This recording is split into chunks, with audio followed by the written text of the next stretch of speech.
Hello students, in this video I am going to tell you about the agents of pollination, and there are some examples which is given in your NCERT book. And the first one is anemophilous flower or anemophily, pollination through wind. So you can see here, this is a grass, and this is the diagram of grass: ovary, swollen ovary, versatile anther, feathery stigma. So in this, flower should be small, inconspicuous, uh, colorless, odorless, nectarless. And next thing is, anthers are exerted and versatile as it is shown here, and anthers burst forcefully. Anther burst forcefully.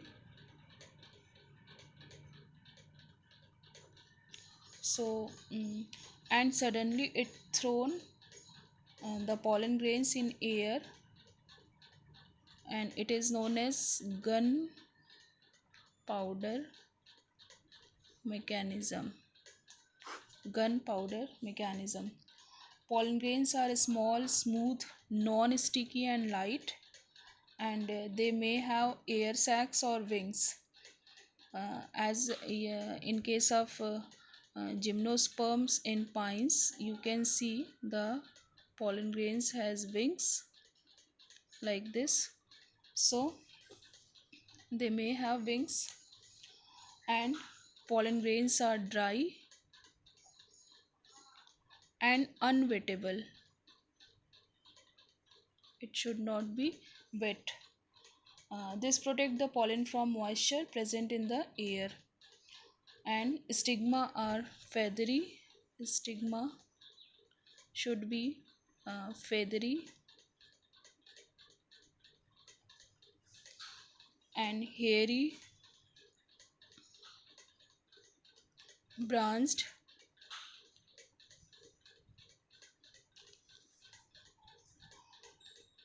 It should be branched to capture the pollen grain. To capture the pollen grain.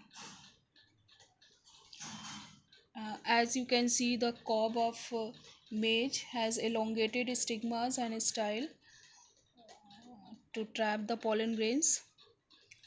And next thing is, a very large number of pollen grains are produced,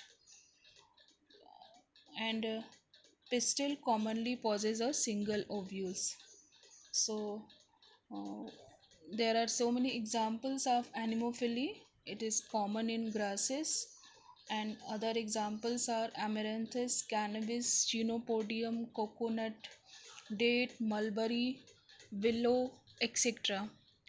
Next thing is hydrophily.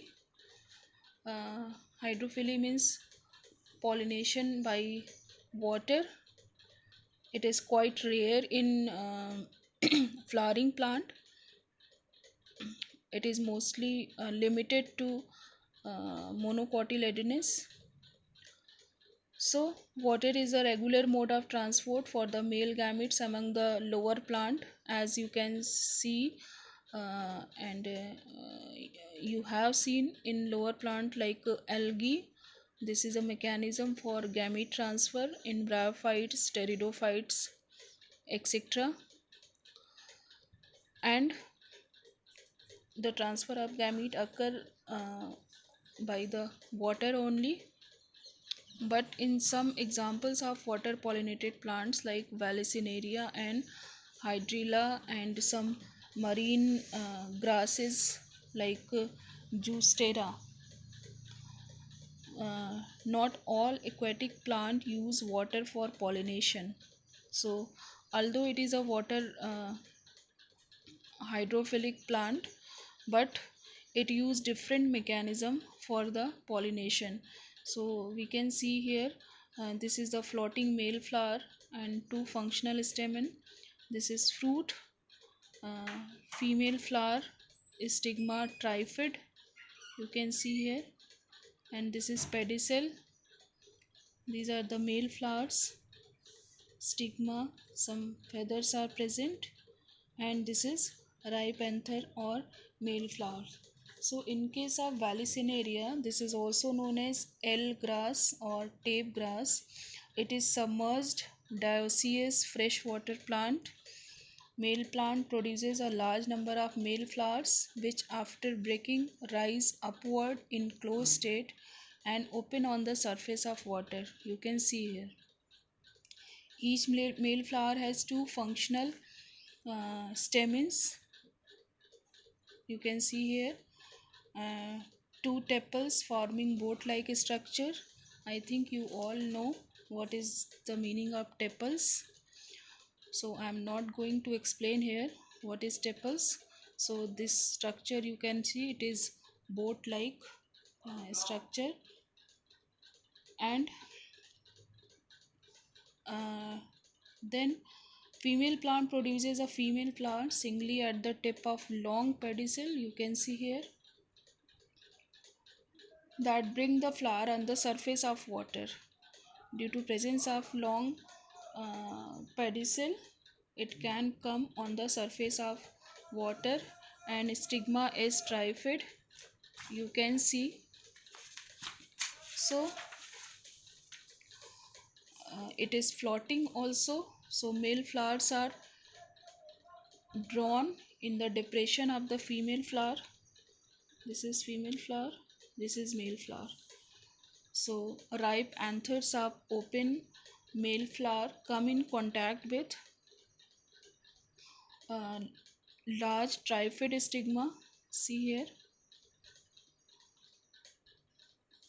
to effect pollination, and after the pollination female flower closes again. It is brought down into water by coiling of stalk. So it come here and this will coil and drawn inside the water. So this is all about the pollination in Vallisneria. Again, I can explain you that the female flower reaches the surface of water by long stalk, and the male flowers or pollen grains are released on the surface of water. See, this will release the pollen grains on the surface of water, and they are carried passively by water current, and some of them eventually reach the female flowers and the stigma. So this is how their pollination occur. So next thing is mm, there is another example given in your NCERT book, and that is known as that Juicera, which is also known as seagrass, and it is marine angiosperm, and pollen grains are long and ribbon like, and here exine is absent, and the filamentous pollen grain float below the surface of water as they have a specific gravity exactly similar to that of water, and stigmas are also quite long, and these two have a fair chance to come in contact for pollination.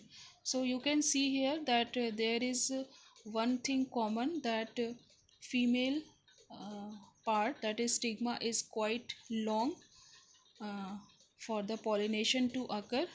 So this is all about the pollination in Vallisneria and pollination in Juicera.